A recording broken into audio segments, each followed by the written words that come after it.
Yes, students, so we were on capital structure and I have explained you about the debt and equity capital according to the company's requirement. So here we are going to discuss now what are the factors which affect our capital structure. So first is cash flows position. So cash flow position means what amount of cash you need to pay the obligation. Means जितना आपने date के ऊपर interest पे करना है that you need at a regular intervals उसके ऊपर depend करता है कि आपने अपनी डेट रखनी है ज़्यादा या फिर इक्विटी रखनी है. And here they have written not only the obligation, not for the obligation we need the cash, but for the buffer stock we also need the cash. So buffer means the emergency. So बेटा cash flow position आपकी सिर्फ आज की नहीं आपने estimate करनी, in future या फिर इन इमरजेंट सिचुएशन आपको कितना कैश आपको चाहिए, that must also be considered. Fine. So next is interest coverage ratio. So bye the name it is clear कि डेट आपने किस तरह से अरेंज करी है, मीन्स किस फॉर्म में आपकी डेट है, whether it is debenture form, term loan और एनी अदर बैंक लोन. तो उसके ऊपर आपको कितने % इंटरेस्ट है वो पड़ रहा है और उसके अकॉर्डिंगली आपकी रिटर्न कितनी है, मीन्स कितने आपके प्रॉफिट्स हैं और आपका इंटरेस्ट कितना, that covered your interest coverage ratio. So by this they have made a formula EBIT upon interest. तो जितनी हायर आपकी ये रेशो आएगी इट मीन्स द कंपनी में fail to pay the interest on loan. Is it clear? So next is debt service coverage ratio.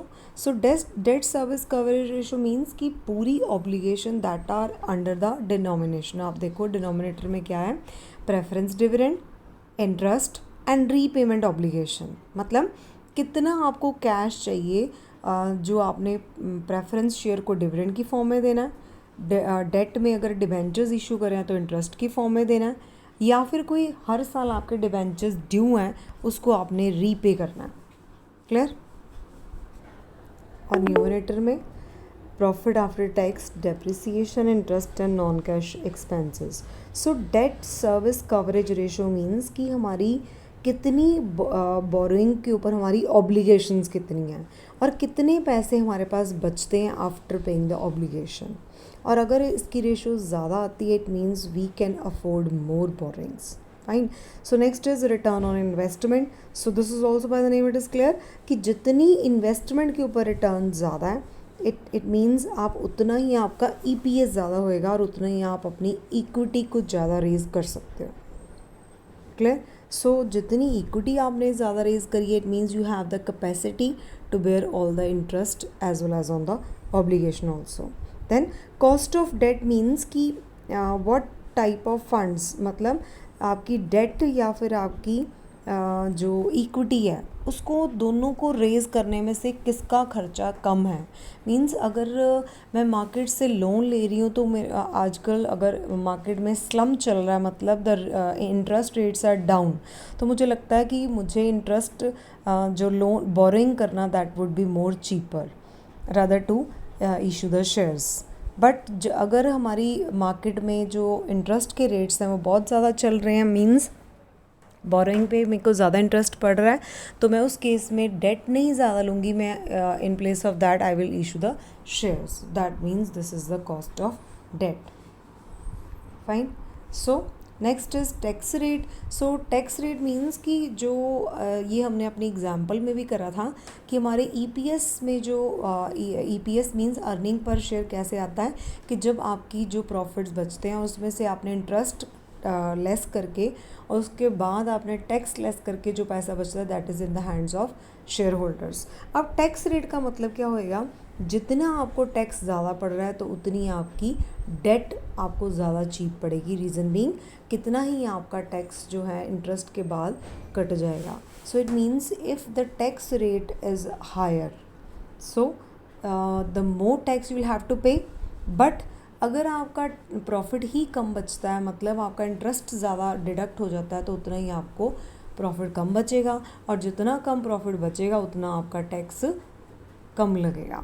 So this is the direct impact on our equity as well as on debt. Then cost of equity means कि अगर if debt increases cost of equity में go up sharply and the share price में decrease in spite of increase EPS means कि अगर आपको लगता है कि अगर आपने अपनी डेट बढ़ा दी है, जैसे हमने एक एग्जांपल में करा था कि हमारी डेट जो है वो 30 लाख है, तो उस केस में हमें क्या था कि प्रॉफिट्स कम बचते हैं और उतनी ही हमारी EPS है जो डाउन चली जाती है।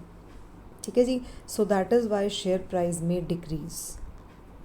ठीक है, सिमिलरली अगर आपने डेट कम इशू करे हैं, डिवेंचर्स जो हैं कम हैं,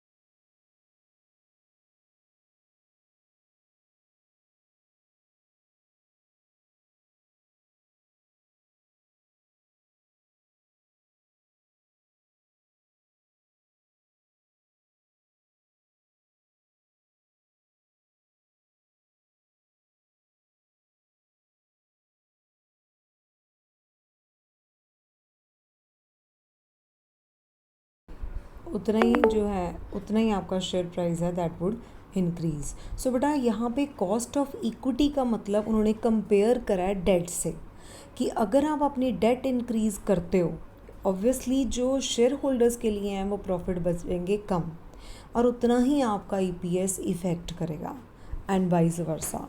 सो it depends upon the ratio of debt कि आपकी इक्विटी के अकॉर्डिंगली EPS ने बढ़ना है या फिर कम होना है।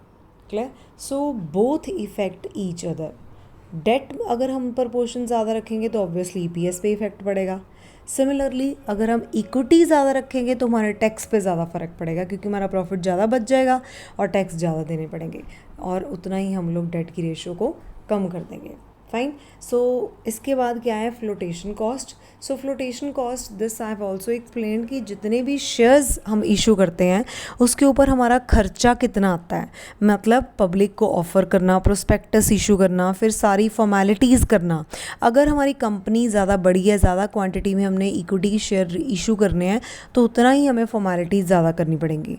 और अगर हमारा खर्चा इस शेयर इशू एक्सपेंसेस का ज़्यादा है तो हमें उसके अकॉर्डिंगली डेट को सिलेक्ट करना चाहिए जिसको इशू करने में हमें इतना खर्चा नहीं पड़ता। So it depends upon the cost which you want to incur. अगर आप इतना बेयर कर सकते हो it means you will have to go for equity, otherwise for the debt. Then risk consideration. अब इसमें क्या होता है कि अगर बिजनेस में रिस्क पैसे जो आप लगा रहे हो उससे ज़्यादा रिस्क इन्वॉल्व है तो आप डेट को यूज़ करोगे। ठीक है, और सॉरी अगर बिजनेस रिस्क इज़ लोअर, मतलब कि अगर आपको लगता है कि जितने पैसे आपने इन्वेस्ट करने हैं उतना रिटर्न आपको मिल जाना है, मतलब यू आर डेफिनेट कि इतनी रिटर्न आपको आनी ही आनी है। अगर मैं 10 लाख रुपीज़ इन्वेस्ट कर रही हूँ तो मेरे को 10% तो वापसी पक्की है। सो 10% मतलब 1 लाख। तो अगर मैं 9% इन्वेस्टमेंट भी करती हूँ, डेट लेती हूँ, तो उसके ऊपर मतलब मेरी जो इंटरेस्ट कवर है वो मेरे प्रॉफिट में से हो रहे हैं। तो ऑब्वियसली अगर आज आप पैसा लगा रहे हो उसके ऊपर आपको पता ही नहीं है कि आपके इतने प्रॉफिट्स वापस आएंगे कि नहीं आएंगे, इट मीन्स आपके ऊपर एक तरह का कर्जा चढ़ जाएगा। किस बात का? First of all to pay the interest and second of all to repay the whole debt amount. So ये चीज़ हमने एनालाइज करके डिसाइड करना है कि whether we should go for equity और debt. So again if you have the risk involve in the business is low, मतलब कम से कम रिस्क है, मींस आपको श्योरिटी है कि इतनी रिटर्न आपको मिल जानी है, फिर आपको क्या प्रेफर करनी चाहिए? Debt, so that we can afford our interest payment. But on the other hand if risk is high means एक तरह का आप गैम्बल ही कर रहे हो, आपको पता ही नहीं है कि इतना पैसा लगाएंगे ये ना हो कल को बहुत ज़्यादा नुकसान में चले जाएं, then we will go for equity. Reason being debt में हमारे पास एक ऑब्लिगेशन होती है कि हमने इंटरेस्ट पे करना ही करना है, तो उस ऑब्लिगेशन को ध्यान में रख के हमें चेक करना है whether we are to go for debt और इक्विटी। देन फ्लेक्सिबिलिटी मीन्स कि आपकी कितनी मतलब आपके कितनी अप्स एंड डाउन्स आने वाले हैं बिज़नेस में। तो हमने अपने बिज़नेस की अनसर्टनिटी को देखते हुए ये देखना है कि हम एक ही चीज़ में फंस ना जाएं। मतलब we must not rigid at one, means कि हमारे पास ऑप्शन होनी चाहिए कि if we want to switch from debt to equity we can. मतलब इतना लंबा आपने डेट नहीं लेना so that you can involve in your debt trap, कि आप कर्ज़ों में फंसे रहो कि आप उन डिवेंचर्स को पैसा वापस ही नहीं कर पा रहे। तो आपने 5, 10, 15 ईयर्स का डेट्स नहीं लेने, इस तरह से आपने लेने so that you can switch from one capital source of capital to the other source of capital. Fine. So this was about capital structure. So in this capital structure we have studied about the ratio of debt and equity. It depends upon the lots of factor. Now fixed and working capital. So fixed and working capital means fixed capital, you know कि अगर हमने ऐसी capital, ऐसे source of fund है जो हमने लगाने हैं लॉन्ग टर्म फंड्स के लिए। मीन्स अगर मैंने कोई प्लांट एंड मशीनरी खरीदनी है, कोई बिल्डिंग खरीदनी है, सो that is my fixed capital.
And if I have to plan about the current assets, like my normal working routine means कितनी इन्वेंट्री है, कितने रॉ मटेरियल्स हैं, कितने मेरे कस्टमर्स मेरे को पैसे जल्दी वापस करके जाएंगे। सो ये सारे factors that we plan in are working capital.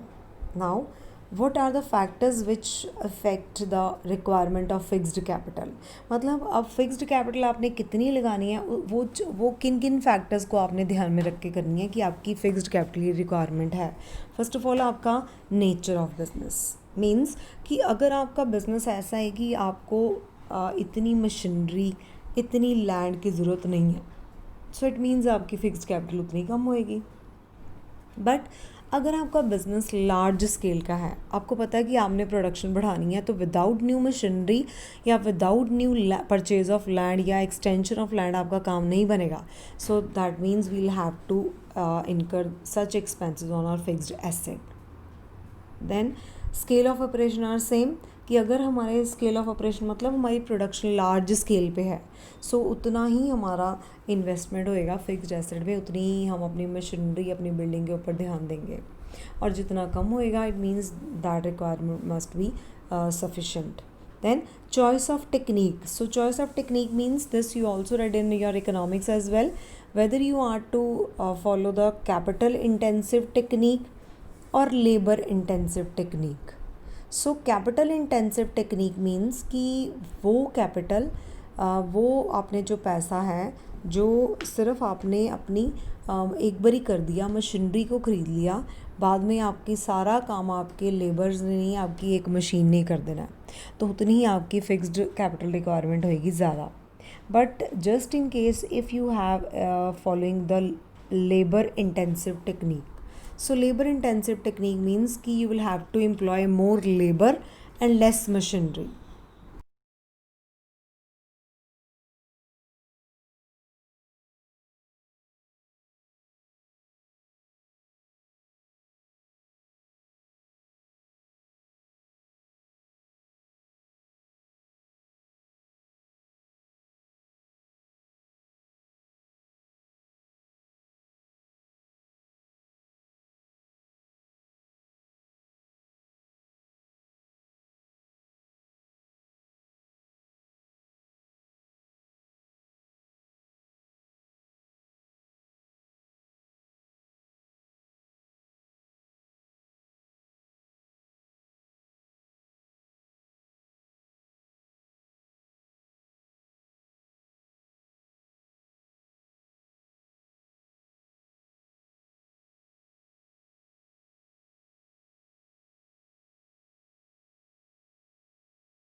The next is technology upgradation means कि अगर आपकी कंपनी में या अगर in market we have change in technology, तो जो न्यू मशीनरी होती है वो हमारी that is not up to the new market advancement, so will have to change accordingly. तो इट मीन्स अगर हमने मार्केट के अकॉर्डिंगली चेंज करना है अपने ट्रेंड के अकॉर्डिंगली, तो उतने ही हमें फंड्स की ज़रूरत होगी। It means are fixed capital requirement would be more. Then growth prospects means कि जितनी एक फर्म की ज़्यादा ग्रोथ होएगी year by year they expand their business, और उतनी ही उनकी रिक्वायरमेंट फिक्स कैपिटल की ज़्यादा होएंगी। और otherwise if the growth trend is less और लो, उतनी ही आपकी fixed capital requirement that would be less. Then diversification. So diversification means कि जब अगर एक ही बिजनेसमैन ने, एक ही कंपनी ने अपनी लाइन को डिफरेंट करना है, सपोज़ अगर कोई गारमेंट्स की लाइन में है तो उसने केमिकल इंडस्ट्री अपनी लगानी है, it means they want to diversify the change over of their business, means to want to extend of their business, तो उतनी ही उसके एसेट्स की ज़रूरत होएगी और उतनी fixed capital requirement would be more. Then financing alternatives means कि like अगर आपको अपने एसेट्स लीज़ पे मिल जाते हैं, लीज़ मतलब रेंट पे, अगर कोई चीज़, कोई मशीनरी आपको 5 ईयर्स के लिए या 10 ईयर्स के लिए, कोई लैंड आपको रॉयल्टी पे मिल जाती है, तो कुछ प्रोविजंस ऐसी होती हैं जिस पे आप कोई कंपनी के एसेट्स को यूज़ कर सकते हो ऑन लीज़। तो अगर कोई आपको लीजिंग फैसिलिटीज़ मिल रही हैं और कंपनी उस चीज़ में ज़्यादा इंटरेस्ट है, वो दे आर मोर अफोर्डेबल, उतनी ही आपकी फिक्स्ड कैपिटल रिक्वायरमेंट क्या होएंगी, less. Then level of collaboration. So collaboration means कि अगर कितनी सारी बिजनेस ऑर्गेनाइजेशन आपस में कोलैबोरेट करके बिजनेस करती हैं, मतलब मीन्स अगर 4 कंपनीज इकट्ठे मिलके प्रोडक्शन करती हैं, कोई असेंबल करता है, कोई पार्ट्स बनाता है, तो उसके अकॉर्डिंगली जो लेवल ऑफ इन्वेस्टमेंट है वो भी हमारी डिवाइड हो जाती है और उतनी ही capital requirements that are less. Then next is working capital. So working capital मतलब current assets and current liability के लिए हमें कैसी कैपिटल की ज़रूरत होती है। तो करंट एसेट्स में क्या आ जाता है, cash, debtors, stock, work in progress, prepaid, these are are current asset. और current liabilities means bills payable, creditors, short term borrowing. तो वर्किंग कैपिटल मतलब आपके कितने एसेट्स हैं और उसके अकॉर्डिंगली आपने कितनी लायबिलिटीज़ मार्केट में देनी है। Fine. Now what is net working capital, मतलब current assets minus current liability. Now जैसे हमने करा है फिक्स्ड कैपिटल रिक्वायरमेंट में हमारे factors, in the same way we have factors affecting working capital requirement as well. जैसे फर्स्ट है nature of business. तो अगर आपके बिजनेस में गुड्स की प्रोडक्शन आप ज़्यादा कर रहे हो, बार बार प्रोडक्शन की ज़रूरत पड़ती है, तो उतनी ही आपको रॉ मटेरियल की ज़रूरत ज़्यादा पड़ेगी और उतना ही आपको वर्किंग कैपिटल के लिए कैश ज़्यादा रखना पड़ेगा। स्केल ऑफ ऑपरेशन में भी ऐसे ही है कि अगर आप में आपके बिज़नेस का जो ऐसा स्केल है कि आपको हर रोज़ प्रोडक्शन का नया टारगेट मिलता है और नए तरीके से आपने क्वांटिटी प्रोड्यूस करनी है, कभी according to the market fluctuation, कभी कम कभी ज़्यादा, है ना, तो उतने ही हमारी working capital requirement differs. Similarly in business cycle. जो बिजनेस साइकिल मतलब जैसे बेटा एक किसी भी बिज़नेस का एक सीज़न होता है। सीज़न मतलब कि सपोज़ अगर एक बिज़नेस है तो वो उसमें उन्होंने देखना है कि अगर हमें टाइमली प्रोडक्शन का जो है सप्लाई सारी मार्केट में पहुंच गई, अगर हमें और प्रोडक्शन करनी पड़ी तो हमारे पास इतना पैसा होना चाहिए कि हम ऑन द स्पॉट उस टारगेट को मीट कर सकें, तो उतनी ही कैपिटल रिक्वायरमेंट जो है हमारी अकॉर्डिंगली होएंगी। बट अगर बिज़नेस साइकिल में स्लम चल रहा है या डिप्रेशन है, जैसे आजकल ही हमारी मार्केट है, जो आपको भी ये पता होएगा ड्यूरिंग लॉकडाउन कितना नुकसान हुआ है इकॉनमी को, और कुछ एक पॉइंट तक तो हमारी जो इकॉनमी की जीडीपी है दैट मतलब वो हमारी माइनस में पहुंचने वाली थी। तो आप सोचो कि जब एक इकॉनमी इतनी डाउन जा रही है तो उसको रिकवर होने में टाइम लगेगा। अब भी मार्केट में कस्टमर नहीं है, जिसको जो रिक्वायरमेंट है सिर्फ वो अपनी नेसेसिटीज़ के लिए भाग दौड़ कर रहे हैं, जबकि उतना किसी भी चीज़ का इतना ज़्यादा बिजनेस नहीं है। तो अगर प्रोडक्शन पीछे पड़ी है, तो अगर उसका सीज़न नहीं आया या उसके कस्टमर्स नहीं उसको चीज़ को ले रहे, तो उतनी ही आपकी वर्किंग कैपिटल रिक्वायरमेंट जो होंगी that would be less. Then seasonal factor. तो ये अगेन दे हैव एक्सप्लेन कि अगर किसी भी सीज़न का पीक टाइम चल रहा है तो उसमें उतनी ही उसकी वर्किंग कैपिटल रिक्वायरमेंट होएंगी। अगर वो चीज़ नहीं आई या फिर जैसे विंटर्स में है तो अगर कैप्स है या ग्लव्स है तो लोग तभी ख़रीदेंगे जब बहुत ज़्यादा सर्दी पड़ेगी।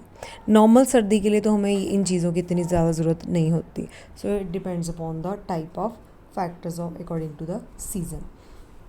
Then after that production cycle. So production cycle means कि आपकी कितने टाइम तक जो है प्रोडक्शन अपने मटेरियल की हो जाती है।